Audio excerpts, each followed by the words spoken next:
You ever been 5 seconds away from becoming the villain in someone else's story and not even know it? I almost was. It happened at a fuel island. Busy truck stop, late, line stacked, everyone tired. You know the energy. Engines humming, diesel smell in the air, guys pacing, nobody smiling. And there he was, parked at the pump, done fueling, truck still sitting there, no hazards, no movement, just idling. And the line behind him was growing. You could feel it. You could feel the temperature rising in the air. Guys climbing down out of their cabs, muttering, hands on hips. Everybody thinking the same thing, just move. But nobody wanting to be the one to say it. And that's the thing about tension. It builds quiet first, then it explodes loud. So I decided to step down, walk up to his door. I knocked. He rolled the window down halfway.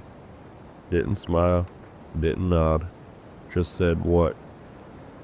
Not hey, not yeah, just what? And that's the moment. That's the fork in the road. Because tone does something to men, especially tired men, especially prideful men. You feel it in your chest. That old part of you that says, oh, that's how we're talking? So I said calm, you done fueling? He says yeah, and just looks at me. Doesn't move, doesn't shift, doesn't reach for the gear. Now it's not about diesel anymore. It's about respect, and you can feel it. That old version of me started waking up. The one that matches energy. The one that doesn't let tone slide. The one that proves a point. And for about 3 seconds, I was ready to light it up. But instead, I heard myself ask something different. Are you okay? He blinked, like I had said something in another language. He said, what? I said, are you all right? Silence. Not defensive silence. Not angry silence. Just still.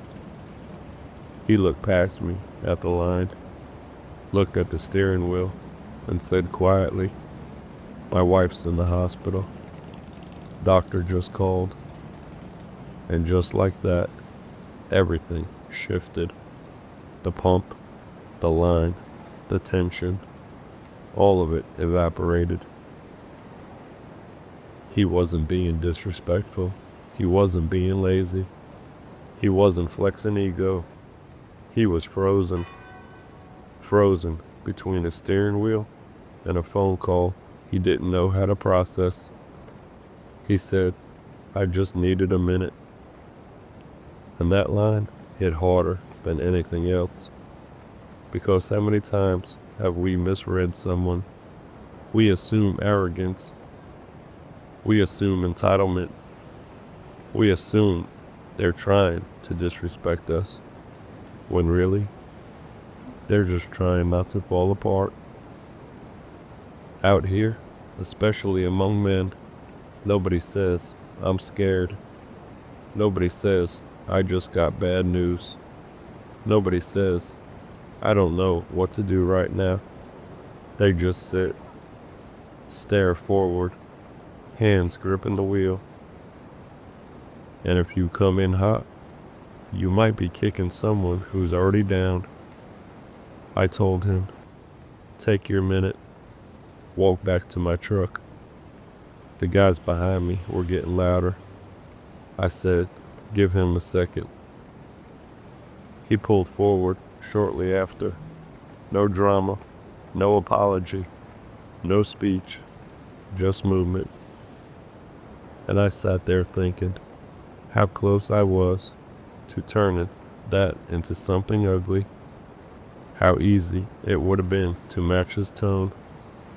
How simple it is to mistake pain for pride. The truth is, most of the time we're not fighting each other. We're fighting whatever just happened before we cross paths. We walk around thinking the world is disrespecting us, when sometimes the world just handed someone bad news, and they're trying to hold it together. You never know what phone call someone just got. You never know what text is sitting in their chest. You never know what they're carrying when you knock on that window.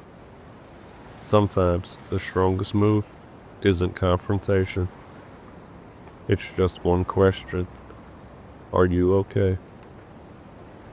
Because that question can change the direction of everything. I almost made it about respect. It wasn't about respect. It was about fear. And that's the part most people miss. This is Midnight Roads and Real Talk.